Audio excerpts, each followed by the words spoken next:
Hello everybody and welcome to our channel The Middle Path, the path which leads to liberation. Today is the 47th death anniversary of Thandai Periyar. What comes to your mind when you think about Periyar? Self-respect, rationalist, atheist, a feminist, Dravidian movement, fight against Brahmanism, eradication of caste and untouchability, social reformer. Yes, he did all of these to our society. He was a great intellectual who aimed to gain freedom from God, caste and religion. His aim was self-respect, humanity, equality and equal human rights to all. So in this video, let's know why Periyar became an atheist.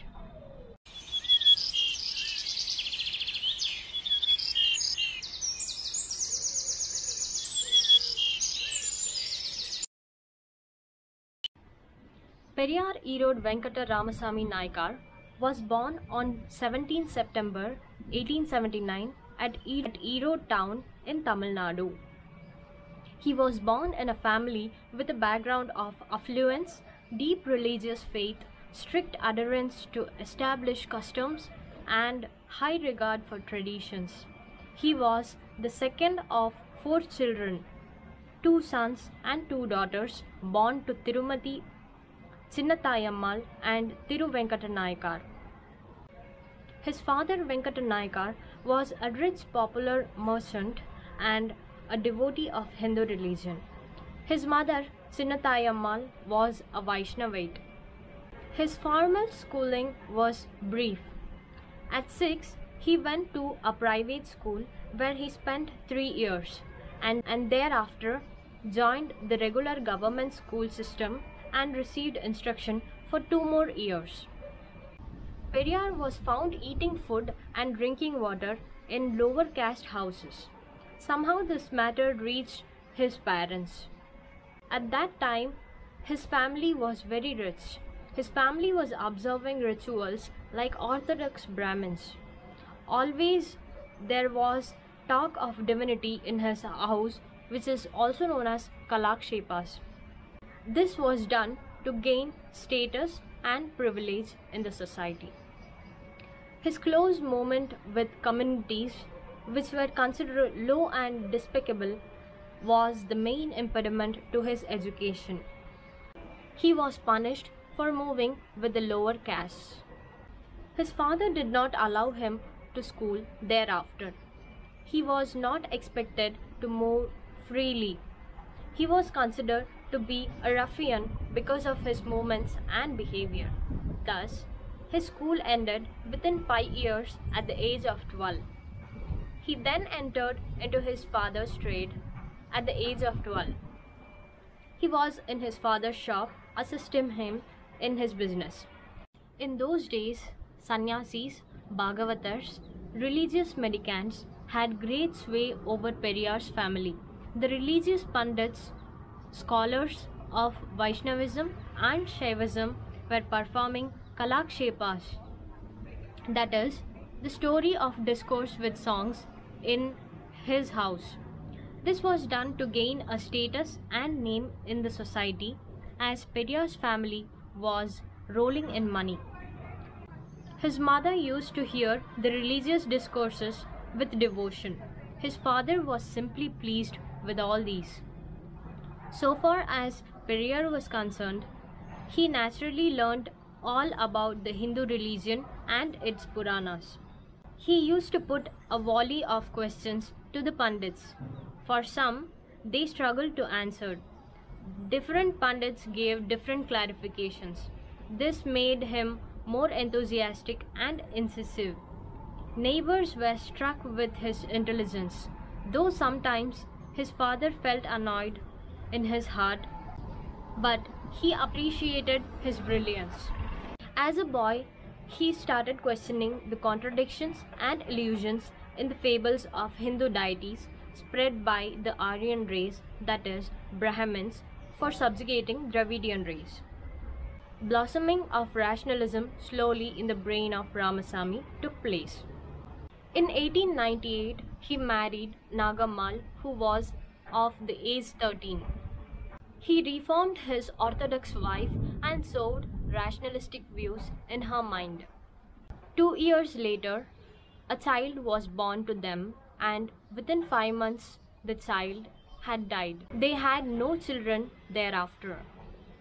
The rigid discipline of the family, the strict observance of long-established customs, the routine adherence to numerous rituals, and the implicit and explicit pressure on him to conform the way of life obtaining in the family's environment drove him to a point of despair. When he was 25, he fled home and, almost like a wandering sannyasi, went north and reached Benares. He reached Kashi, Varanasi, which is sacred holy town of Hindu pilgrimage on the bank of river Ganges. There he could not get free meals easily at chowdhuries which exclusively fed Brahmins, forbidding other Hindu castes. Having starved severely for some days, this handsome young man Ramasamy found no other better way than to enter a chowdhury with the appearance of a Brahmin wearing a thread on his bare chest. But his moustache betrayed him, and the gatekeeper prevented his entry and pushed him away rudely to the streets. At that moment, as the feast was over inside the chowdhury, the leaves with food left over were thrown at the street. The unbearable burning of starvation for the past few days forced Ramasamy to compete with the street dogs in eating the remnants of food in the leaves. While eating that food, the eyes of Ramasamy looked at the letters carved at the frontal wall of the building.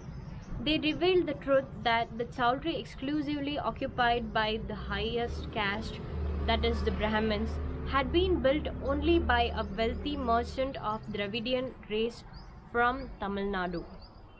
Suddenly in his mind, some questions had sparked, such as why and how the Brahmins can obstruct the Dravidians from taking meals in the chowdhury, although the chowdhury was built with the money of Dravidian philanthropists. Why the Brahmins behaved so mercilessly and fanatically as to push the communities of Dravidian race even to starvation and death by adamantly enforcing their evil caste system. No justifiable answers came to the judicious thinking of Periyar for these questions. The disgrace inflicted by the Brahmins at Kashi upon him without the least mercy made a deep wound in the heart of Periyar, and it inflamed intense hatred towards the Aryan race and their creation of innumerable gods. Though Kashi or the Varanasi has been acclaimed to be the most sacred place by the Brahmins, the worst ugly scenes of immoral activities, prostitution, cheating, looting, begging crowds for alms, floating dead bodies on the river Ganges, turned Periyar to abhor that so-called holy town. Consequently, a rethinking of his renunciation of family led him back to his family.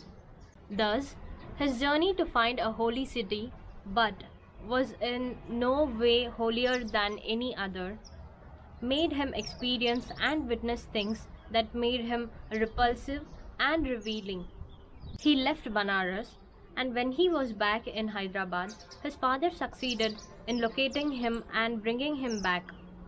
So this is the story behind why Periyar became an atheist.